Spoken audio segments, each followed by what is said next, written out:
की जेव्हा कुंती जी होती ती पूर्वीपासूनच तिचा एक असा स्वभाव होता, ती साधू संतांची सेवा ती करायची कुंती महाराणी. आणि साधू संतांची सेवा करण्यामध्ये फारच निपुण होती. त्या निपुणतेमुळे काय व्हायचं, एक तर तिच्या घरी म्हणजे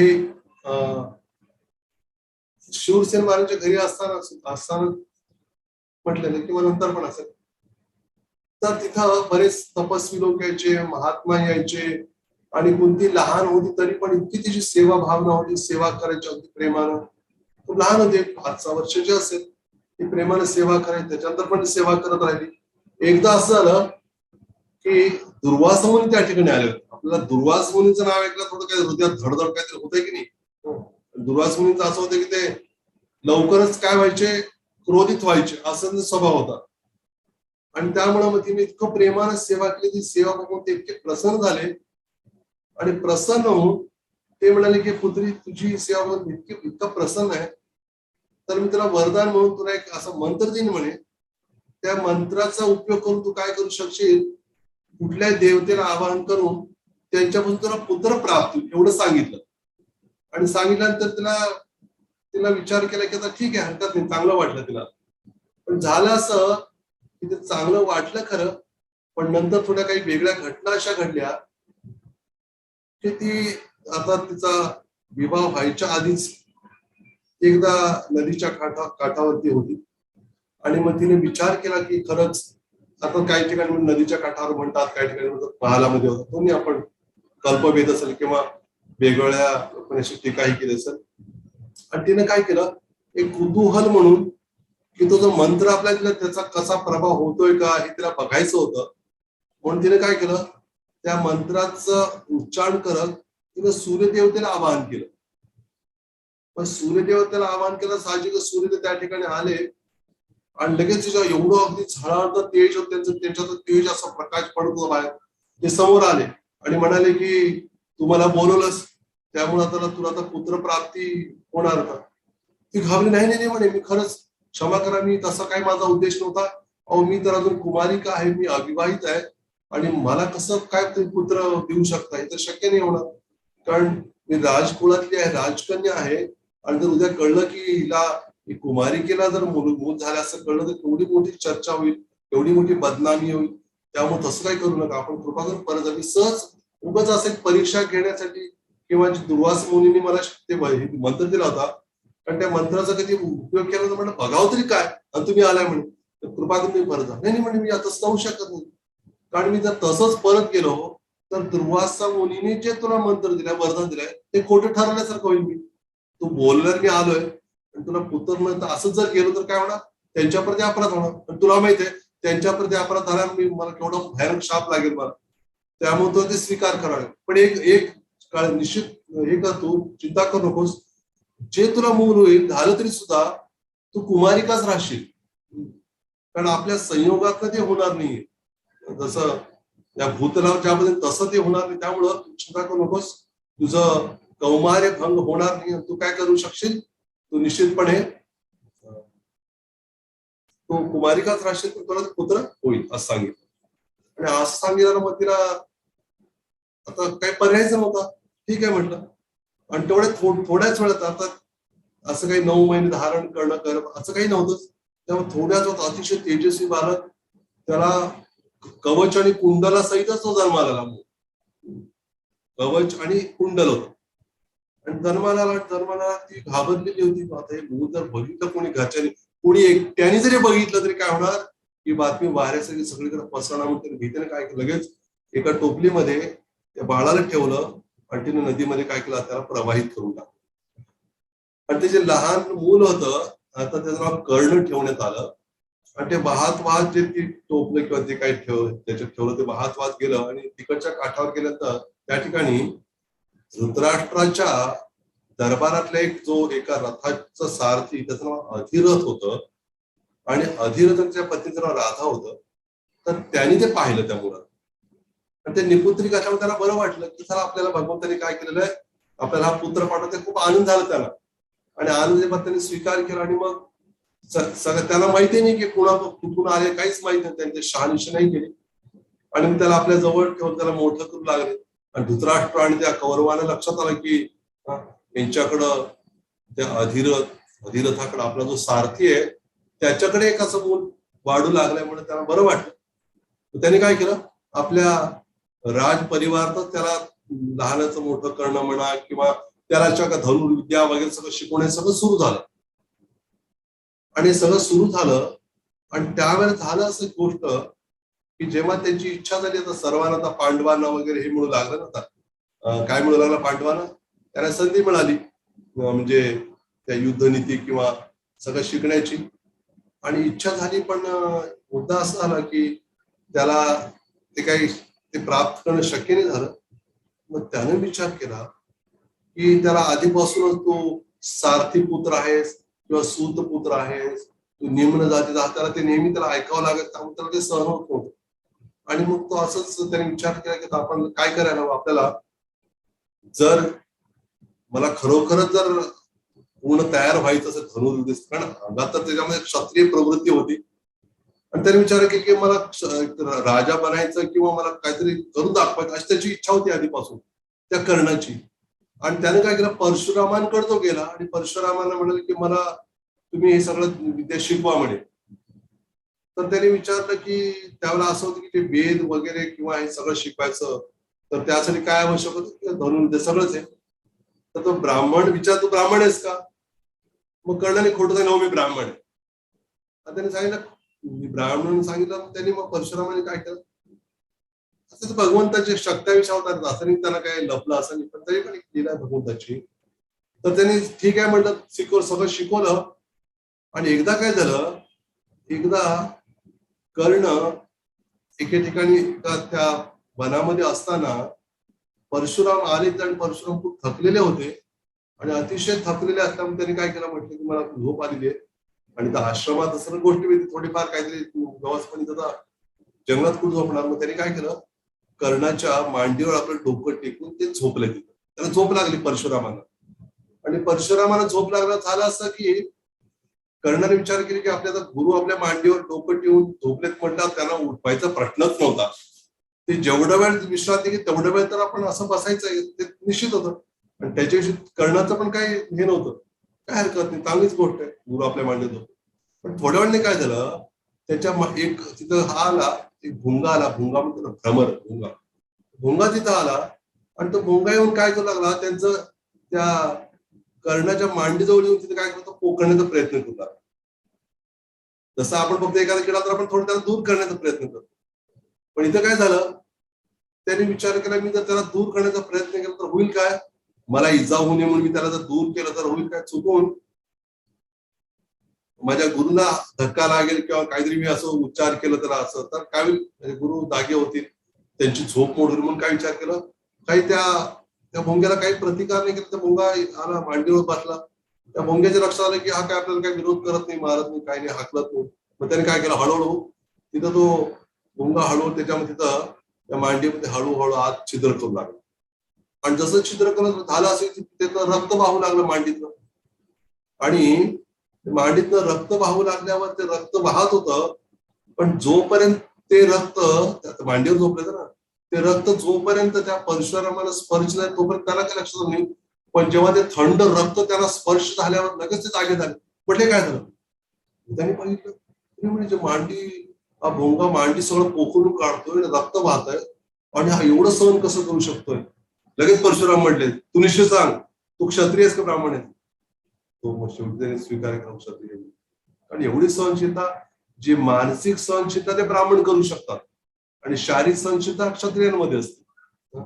तू शारीरिक सहनशीलता करतो आहे तुझ्यात, तू क्षत्रिय स्वीकार केला. पण त्याने म्हटले, बघ म्हणे तू काय केलेलं आहेस, तू मला खोटं बोलून तो माझ्याकडे विद्या घेतलेलीस, त्यामुळे मी काय करेन तुला आता आता काय करणार नाही, तुला जे मी शिकवलं ते तुला आठवणार नाही.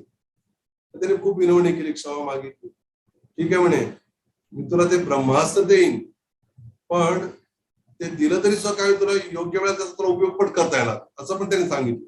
दिलं पण आणि हे पण नाही पण असं. आणि तिथनं मग आता निघून आलं कर्ण. आणि कर्ण निघून आल्यावर इकडं काय झालं, दुर्योधनाने जेव्हा बघितलं की हा कर्ण चांगलाच आपल्यासाठी उपयोगाचा आहे, पांडवांशी शत्रुत्व होतच आधीपासूनच, जणू काही जन्मजात शत्रुत्व असल्यासारखं दुर्योधनाचं.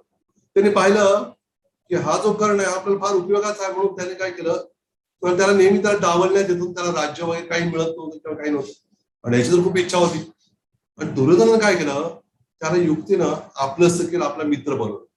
आणि मित्रांनो पहिल्यांदा काय केलं तर त्याला अंग देशाचा राजा बनवलं. पण त्याला मग त्याला राजा वगैरे बनवलं काय आपला नेहमीच काय होईल, आपल्याशी कधीच आपला विरोध नाही करणार, आपल्या सोबत राहणार. त्याला माहित होतं कर्ण कसा आहे, एकदा त्याला जर वचन दिलं, वचन कधी मोडत नव्हतं. पक्का क्षत्रिय होता, त्यामुळे तो वचन मोडत नव्हतं. त्याला माहित होतं की याला असं सांगितलं राजा बनला तर लक्षात आलं की हा जो काय सांगितलं आपल्याला ऐकायचंय. आणि अशा रीतीने झालं काय त्या कर्णाच्या जीवनामध्ये, तर तो दुर्योधनाचा पक्ष घेऊ लागला, त्याची बाजू त्याच्या बाजूने तो झोपू लागला प्रत्येक वेळा. एवढंच कशाला, जेव्हा भर सभेमध्ये द्रौपदीचं वस्त्रहरण होत होतं त्यावेळेला पण कर्णानेच त्याला काय केलं, फूस लावली. म्हणजे कर्ण तिथं त्याने विरोध केला नाही, काय नाही, उलट काय केलं त्यानेच फूस लावली ते वस्त्रहरण होण्याचं. तर त्यामुळे ते कर्ण फार मोठं, तो काय घडलाय, फार मोठं दुष्कृत्य घडलं एका दृष्टीनं.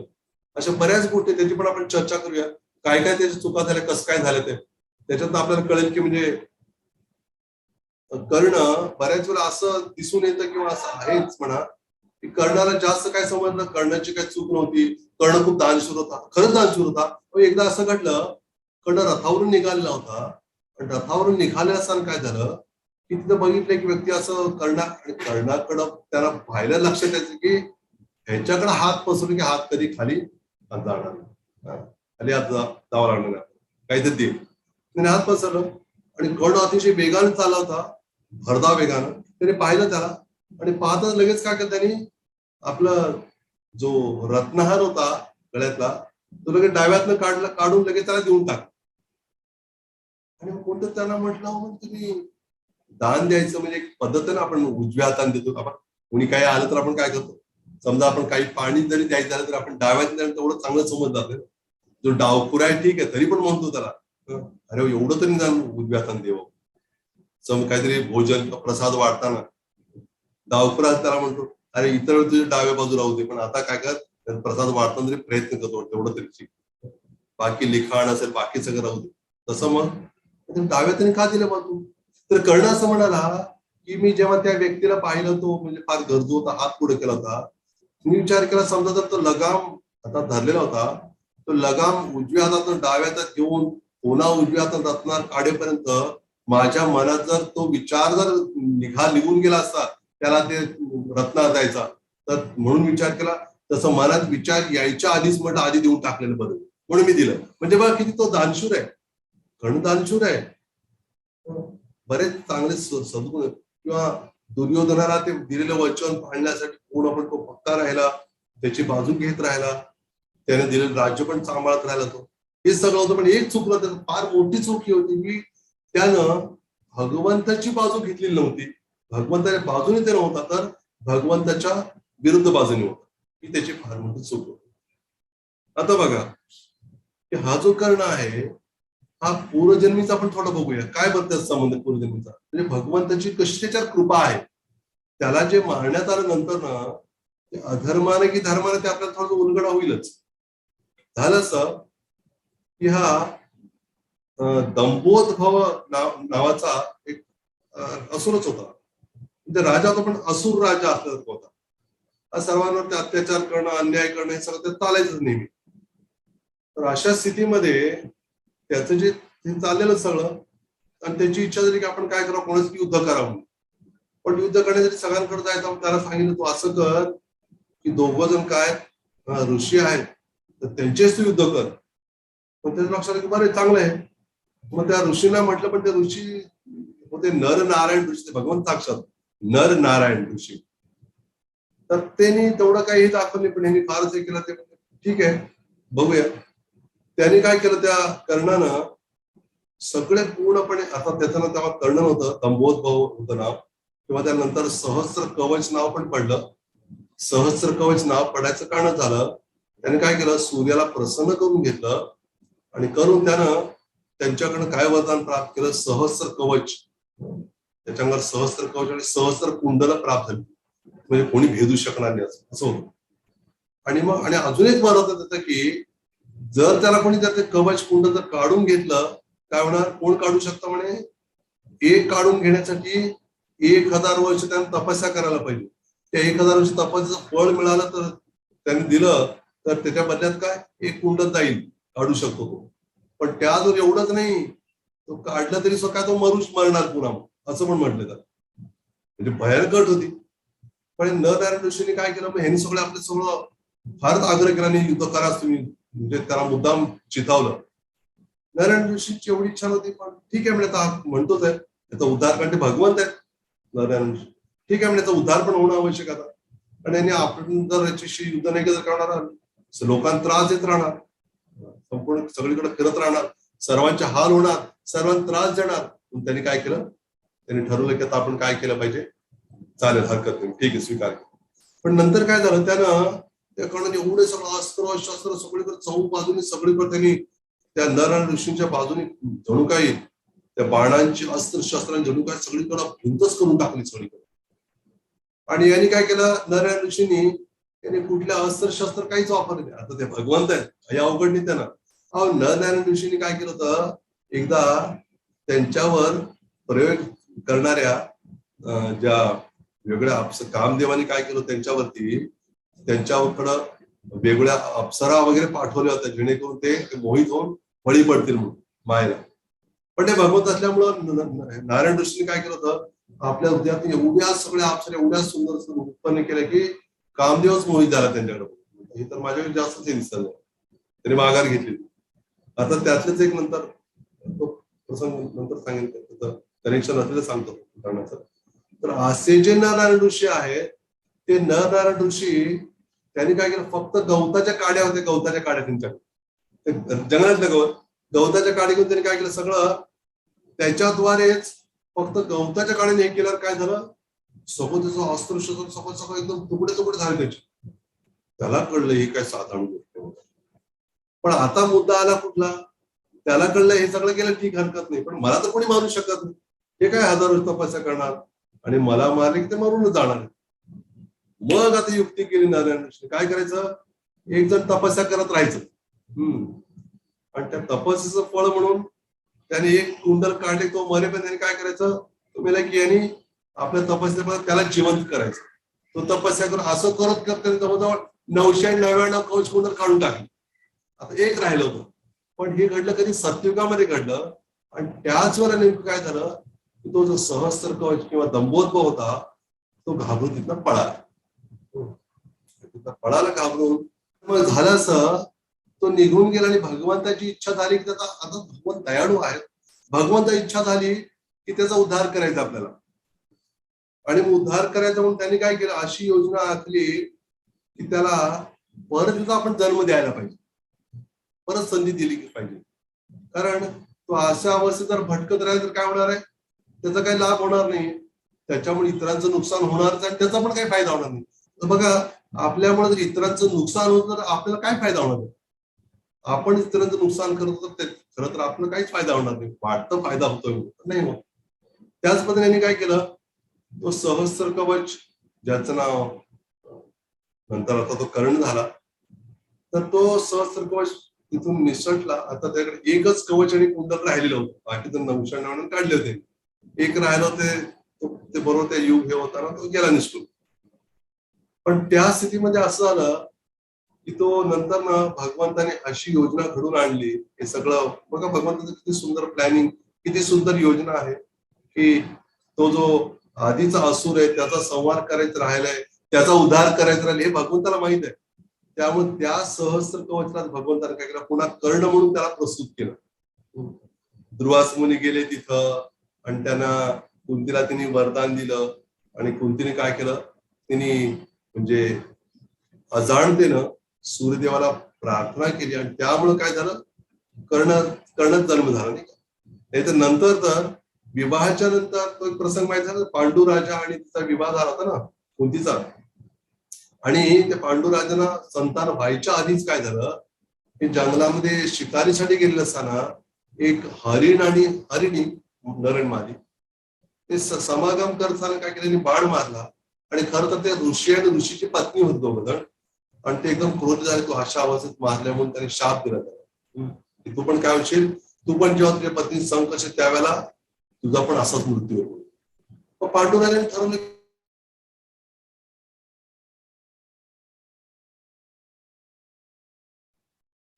मग त्यांनी तो जो करण्यात असं जन्मात हे करायचं त्याच्यात मी सांगत होतो पांडुराजाचं, म्हणजे पांडुराजाला शाप मिळाला म्हणून त्यांनी ठरवलं की आपल्या दोन्ही पत्नीला कुंती आणि माद्री दोघांना सांगितले की आता संतान तर होणं शक्य नाही, कारण त्या तसा प्रयत्न करत कारण माझा मृत्यू होणार आहे आणि ते काय चांगली गोष्ट नाही. म्हणून त्यांनी काय ठरवलं, कोणी त्या जेव्हा त्यांच्या लक्षात आलं पांडुराज की आपला असा मृत्यू होणार म्हणून, आपण जर संतानासाठी कसरी प्रयत्न केला तर त्यामुळे त्यांनी हे केलं की आता आपण जंगलात जावं, वनवासात वनात राहावं असं ठरवलं. पण ठरवलं, पण एकदा काय झालं, अजाणतेपणी त्यांना, त्याच्या आधी ते एकदा म्हणाले कुंतीला की म्हणे काय करायचं आता, कारण एकतर मी तर माझ्याद्वारे तर तुम्हाला पोट उत्पन्न होते, तुम्ही कुठले ऋषी किंवा असं काय तुम्हाला पाहावं लागेल कोणी योगी व्यक्ती. पण कुंती त्यावेळेला म्हणते की अगदी आनंदाने सांगते की असं असं माझ्या जीवनात घडलं होतं आधी, पण त्यामुळे काय झालं त्यावेळेला, त्यावेळेला मी असं दुर्वासनींची मी सेवा केली होती आणि दुर्वासनींच्या सेवेमुळे मला काय झालं होतं, मला हा लाभ झालेला आहे, मला त्यांनी मंत्र दिला होता.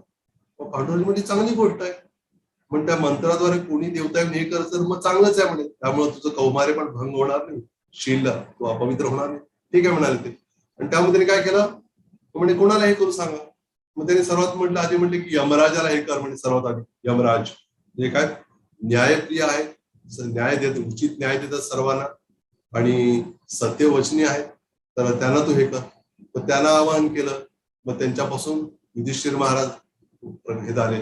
त्यानंतर म्हटलं मग कोणाला काही करू, म्हणतो काय कर, वायुदेवाला आवाहन कर.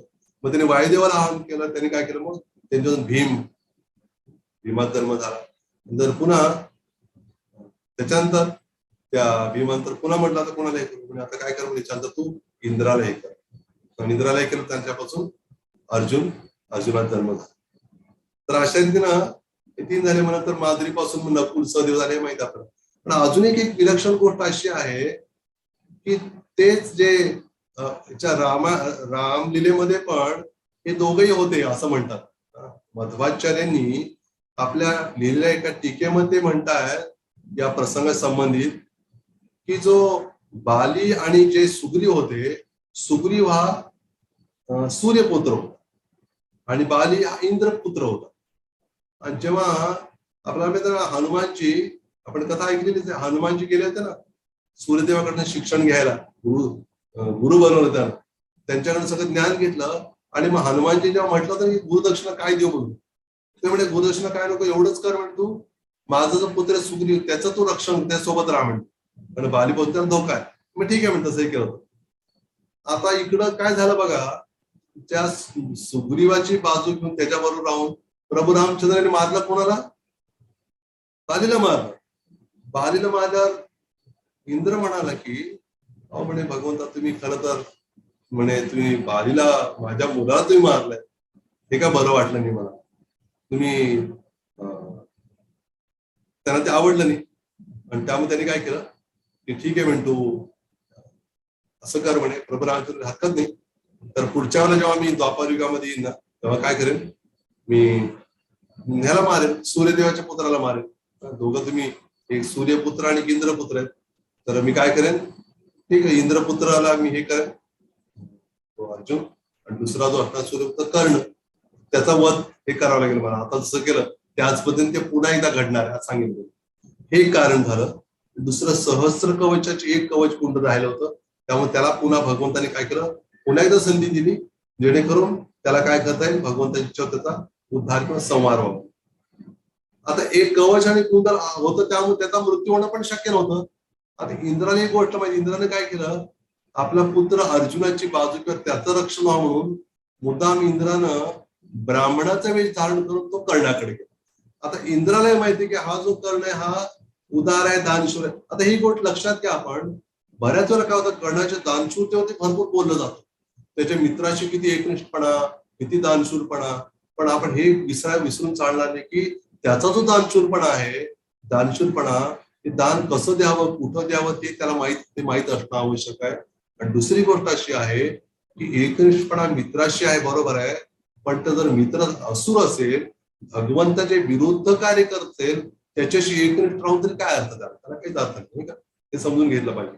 तर त्यामुळे दान देणं आवश्यक, पण माहिती ना, सात्विक, रासिक, तामसिक 3 प्रकारचे दान आहेत ना, त्यामुळे कुठलं दान घ्यायचं आणि कुठलं ते पण महत्वाचं आहे.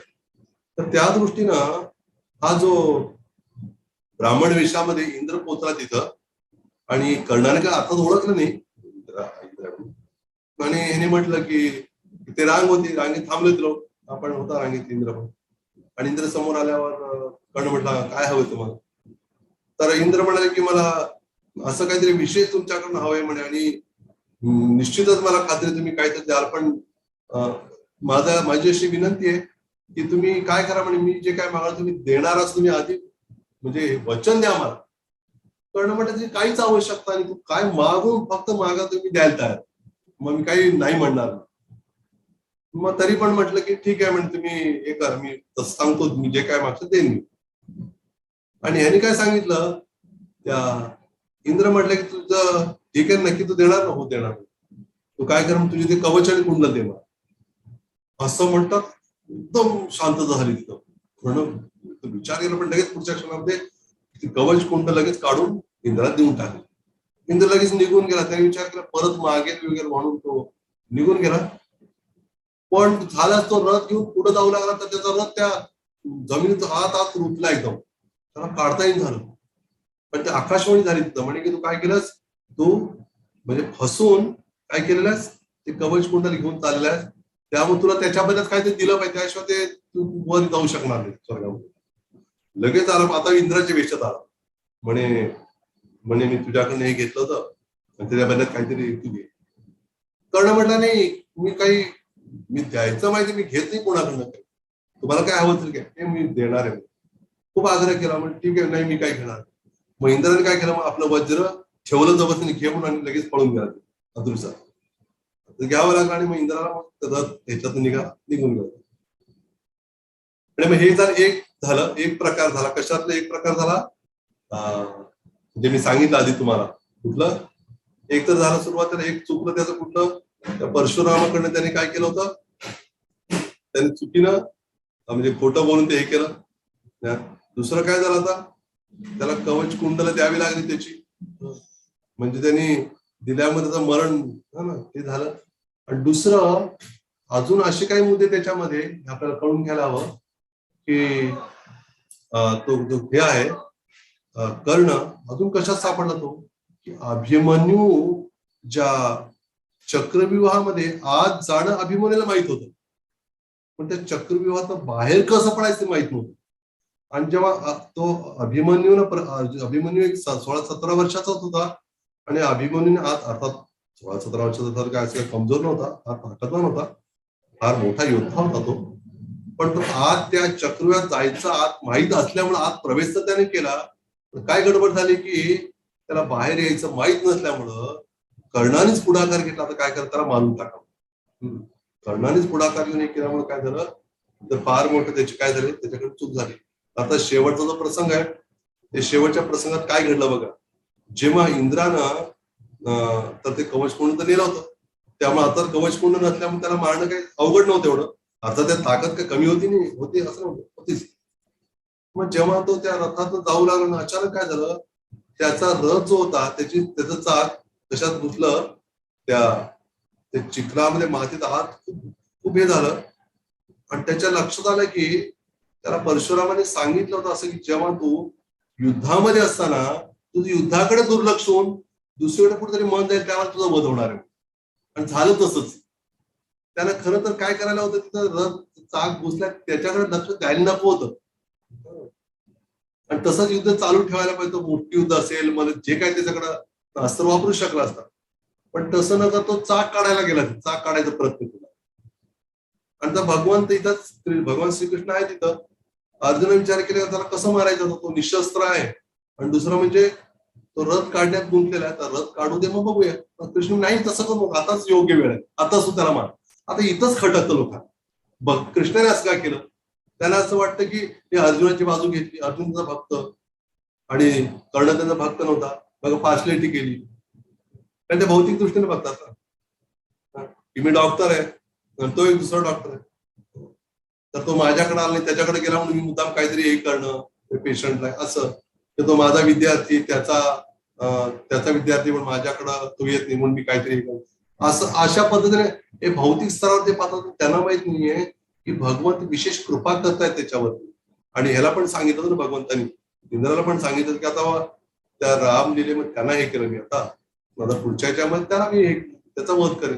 पण फक्त तेवढंच वाक्य नसून काय, त्याच्या मागे फार मोठीची कहाणी सहस्र कवचाची, जो दंभोद्भव होता, त्या नरनारायण ऋषीने त्याला जे 999 कवच कुंडलं काढून घेतली, ती जर काढून घेतली नसती समजा, तर अजून तो जिवंतच राहिल्याचं सहस्र कवच.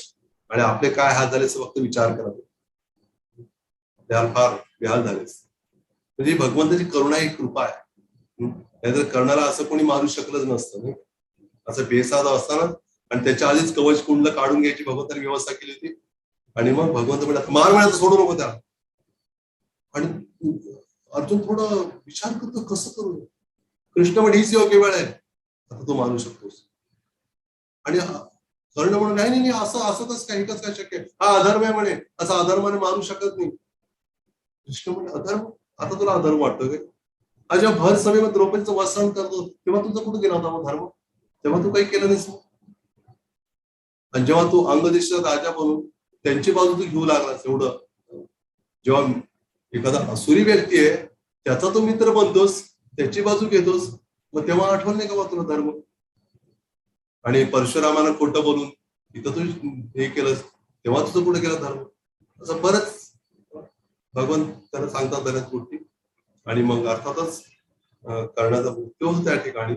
आणि कर्णाचा मृत्यू जरी झाला तरी सुद्धा काय, ही निश्चित गोष्ट आहे की ते असं कुठेतरी उल्लेख आहे एका ठिकाणी, ती कर्णाची जी पत्नी होती, तिचा जास्त असा उल्लेख नाही सगळीकडे, पण कुठेतरी आहे उल्लेख. ती कर्णाची जी पत्नी होती, तिला हे निश्चित हे होतं की ती नंतर ना, तिने ठरवलं की आपल्या युद्धात काय करत, तिला माहित होतं की आपले पती काय करतात, जे चुकीच्या व्यक्तीच्या आश्रयामध्ये, अयोग्य व्यक्तीकडे. आणि तिची इच्छा होती की ना पांडवांच्या बाजूने जावं म्हणून, पण ते त्याने ऐकलं नाही. तो नेहमी म्हणायचा नाही मी वचन दिले वचन. ती म्हणा काय वचन दिले तुम्ही, ते वचन खरं आहे का, त्या वचनाला काहीतरी आहे का? कारण तुम्ही एखाद्या असुर व्यक्तीला दिलेलं वचन ते त्याला काहीच अर्थ नाही. त्या उलट काही तर भगवंत आहेत, भगवंताचे भक्त आहेत, तुम्ही त्यांच्या बाजूने जा. आणि युद्धाच्या आधी अजून एक, युद्धाच्या आदल्याच रात्री अजून एक विलक्षण प्रसंग घडला. कुठला? कृष्ण काय म्हटलंय कुंतीला, चल म्हणे आता जाऊ कर्णाकडे, त्याला काय करूया आपण, त्याला सांगूया म्हणून. बघा भगवंत किती प्रयत्न करतात युद्ध होऊ नये म्हणून. काही लोकांना काय वाटतं ह्याच्यात वेगळा अर्थ काय करतात की बघा भगवान श्रीकृष्णाने काय करतात त्याच्यावरती सायकोलॉजिकल इफेक्ट, किंवा आपण त्याला मराठी म्हणतो ना मानसोपचार तज्ञ असतात ना, काय करतात ते मनावर उपचार करतात. तसं यांनी काय केलं, मनावर त्यांनी काय केलं, थोडासा प्रभाव टाकला, जेणेकरून काय होईल, कर्ण थोडं आपल्या ताब्यात येईल आणि आपला अर्जुन वाचेल, अर्जुनाची बाजू येईल. मी रथ चालवतो, मी रथ चालू, मग अर्जुन मेला तर कसं व्हायचं, माझं अपमान होईल, असं काही नाहीये. उलट ती फार मोठी गोष्ट आहे. कारण ती कुंतीला आधीपासून ती खंत होतीच की माझ्या मुलाला मी असं वाहून दिला. तिला लक्षात आलं की कर्ण आपला मुलगा आहे म्हणून नंतर कळलं. पण तरी पण ती असं उघडरीतीनं ती समाजामध्ये समाजाचं भय असल्यामुळं ती असं उघडरीतीनं जाऊ शकत नव्हती कर्णाकडं, तू माझा पुत्र आहेस म्हणून. पण त्याला नेहमी वाटत, पण कृष्णाने ओळखलं आता जायला हवं. पोचले दोघ जण.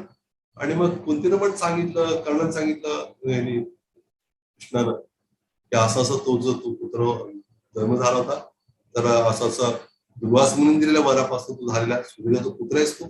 आणि तू काय करत, तू इकडं पांडवांकडे ये आणि तू युद्ध कर इकडच्या, तिकडे काय करतोस. तर त्याला कर्ण म्हणतो की मला तुम्ही पूर्ण पुरुषांचा भगवंतात, मला तुमच्याशी आदर आहे. कुंतीला म्हणत तू आई आहेस माझी, मी स्वीकार करतो, मी नतमस्तक होतो, तरी सुद्धा मी माझ्या मित्राला दिलेलं वचन तोडू शकत. काय तुझं मित्र बाबा, काय तुझं वचन, त्याला काहीच अर्थ नाही. हेच लक्षात घेतलं पाहिजे. हे आपण लक्षात घ्यायला पाहिजे की आपण वचन कुणाला दिले, कशासाठी दिले हे कळलं पाहिजे. आणि वचन द्यायच्या आधी विचार करून दिलं पाहिजे, नाही का? एखाद्या असुरी कार्यासाठी एखादा जो भक्ती करणार नाही त्याला भलतच वचन देऊन ठेवलेलं आहे. त्याच्यामुळे आपली भक्ती धोक्यात येत असेल, भगवंत आणि भक्त जर दुःखी होत असेल, काय ते वचन उपयोगाचं. त्यामुळं भगवंताने सांगितलं पण त्यांनी काही ऐकलं नाही. म्हणजे आता मागात घेऊ शकत नाही. मग कुंती म्हटली की निदान असं तरी कर बाबा, तुझ्या पांडवांना तुझ्या भावाला तरी मारू नकोस. कर्ण म्हटलं की ठीक आहे म्हणजे अर्जुन सोडून बाकी कोणाला मी हात उगारणार, शस्त्र उगारणार. आला अर्जुन आला त्याच्यामध्ये. एवढं त्या दुर्योधनाने काय केलं होतं, अर्जुनाविषयी त्याच्या हृदयामध्ये विष पेरलेलं होतं. ही चांगली गोष्ट आहे का? एखाद्याच्या विषयी, एखाद्याच्या मनात भक्ताविषयी किंवा भगवंताविषयी द्वेष वाटणं चांगली गोष्ट आहे का? मुळीच नाही. त्या दृष्टीने सुद्धा कर्णाचा मृत्यू अर्जुन सारखे शुद्ध भक्ताच्या हातून आणि भगवान श्रीकृष्णांच्या उपासने याच्या इथे काय भाग्याची गोष्ट विचार करा, नाही का? जे नरनारायण ऋषी असताना त्यांनी ते 999 कवच कुंडल काढून घेतली, किती मोठी कृपा केली आणि त्यासाठी काय तपस्या केली भगवंताने, नाही का? नरनारायण ऋषींनी 1000 वर्ष तपस्या केली. काय गरज सांगा बरं त्याला? आपले बसलेच नाही हिमालयामध्ये तपस्या करत, काय गरज त्याची? काहीच नाही. पण त्याला माहित आहे, भगवंताला माहित आहे की याला जर असंच सोडलं तर काय होईल, सगळीकडे विनाशच होणार. लोक खाऊ शकणार नाही, जेवू शकणार नाही, श्वासही घेऊ शकणार नाही, अशा हालत करून टाकणार. त्यामुळे 999 कुंडल काढण्यासाठी त्यांनी जीवाचं रान करून काय तपस्या करायचे, परत एकदा मारायचे, तपस्या करायचा, त्याला जीवन करायचं, असं होतो. 999 काढले तरी पण तो पडाला. तरी भगवंताने म्हणतात तरी पण काय करणार नाही, तुला सोडणार नाही. कुठल्या दृष्टीनं? तुला खरं तर तुझा उद्धार करणार. म्हणून श्रीमद भागवताच्या तात्पर्यात रूपात म्हणतात किंवा भीष्मदेव स्तुती करताना म्हणतात भगवंताची की हे भगवंता, की आपण पक्षपाती नाही आहात. असं जर कोणी म्हणत असेल की आपण काय केलेलं आहे, असुरांना मारलं आणि भक्तांना मारलं, नाही, असं नाहीये. आपल्या उपस्थितीमध्ये आपल्याला बघत युद्धभूमीवर ज्यांनी कोणी प्राण सोडले त्यांना आपल्या धामाची प्राप्त, त्यांना स्वरूप प्राप्त झालं म्हणे. असं म्हणतात त्याला स्वरूप, आपलं जे मूळ स्वरूप आहे ना, आपलं आध्यात्मिक स्वरूप जीवाचं, हे त्यांना प्राप्त झाले. काय नुकसान झालं? पण कर्णाला भगवंताने अर्जुनाच्या माध्यमाने जरी त्यांचा वध घडवला तरी पण कर्णाचं एवढं मोठं भाग्य, असं भाग्य सर्वांचं नसतं. तो मारीच होता ना, मारीच काहीतरी मारीच, रावण गेला त्याकडे, रावण चल म्हणे मारीच, तू काय करायचं, हरण बनून चल म्हणे. तो हरिण बन. कसलं हरिण? सोनेरी हरिण, कांचन मृग. तू बन आणि काय कर, तू त्या राम लक्ष्मण सीता की तू दामणे उड्या मारतात आणि सीतेला नक्कीच तू आवडणार. आणि काय कर, सीता म्हणणार नक्कीच रामाला की मला हवं. तू परत लांब, खूप लांब पळ, तिथून तू काय कर, लक्ष्मणा धाव, सीते जाऊन तू ओरड. आणि काय मग लक्ष्मण पण येईल तिथं आणि मी सीतेचं हरण करू शकेन. मारीच तयार नाही झाला आधी. मारीच म्हणून नाही, मी तसं करू शकत नाही, नको म्हणाल. तरी समजूत काढून पाठवलं, याने असं करू नको, तुला माहित नाही राम ते भगवंत आहे, सगळं सांगितलं. रावण पहिल्यांदा निघून गेला.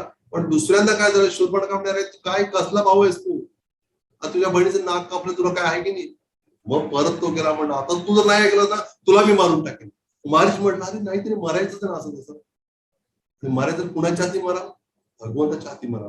अशा भावनेने काय केलं, मग त्यांनी लगेच ठीक आहे मी करतो. आणि ते गेले तिथं. नंतर काय केलं, मग प्रभू रामचंद्रच्या हातून मरला.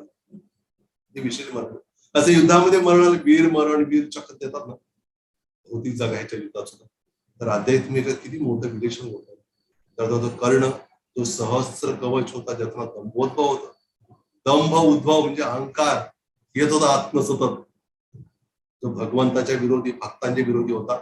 असा असुरच, पण भलेही बाहेर दिसत राजा, दानशूरी, सगळे त्याचे आवरण कवरिंग होते नाही का.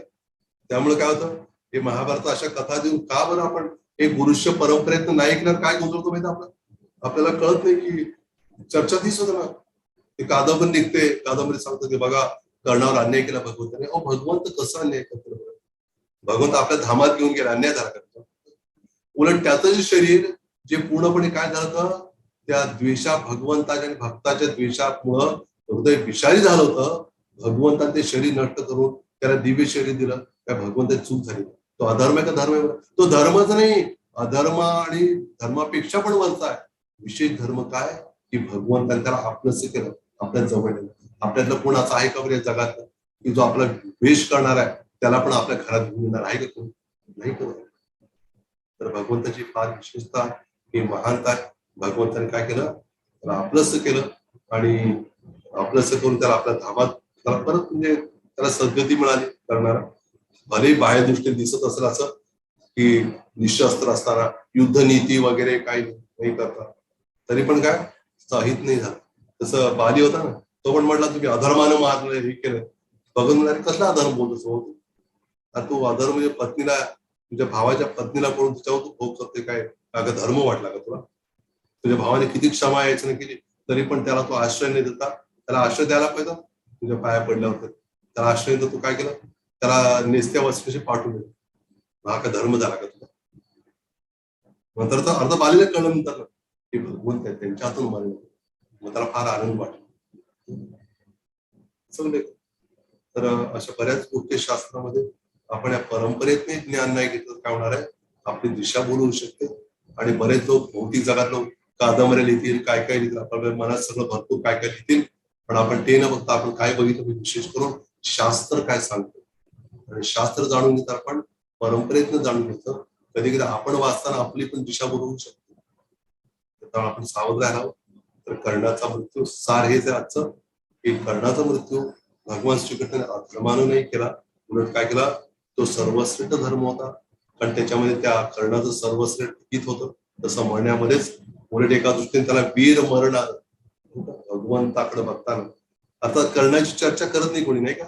भगवंताला बघताना मरणार असं कोण म्हणतं का? नाही म्हणत. उलट बाबा भगवंताने मारलं त्याला अधर्म नाही बाबा.